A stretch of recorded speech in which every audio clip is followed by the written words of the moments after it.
I'm Ann Binion, and I am the department chair for the Textile Design Associates of Arts degree and the Bachelor's of Design, the 4-year program.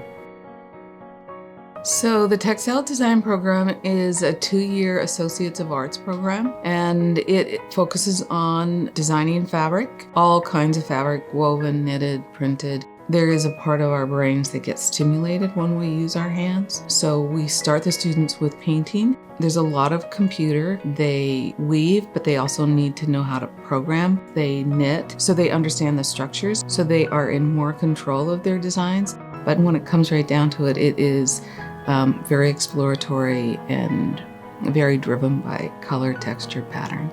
There's a lot of craft fabrics, and so we have alumni that work in that craft area. We have a lot of alumni that work in the home furnishing, so upholstery, rug. We also have students that go into paper products, wrapping paper, and of course, dress prints.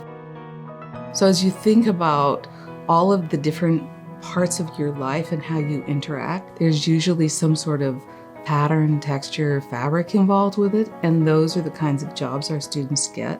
Most students come in and they pick an Associates of Arts degree and they complete their 2 years in a selected area of design, and then those that are in design fields can continue in year 3 and 4 into a bachelor's program.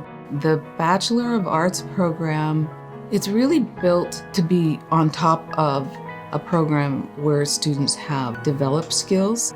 So we really push the creative and the exploration because they have the skills as a foundation. They're not struggling with how am I going to make this form. They've already learned that in their first 2 years, and now it is how can I make a creative application of a new form.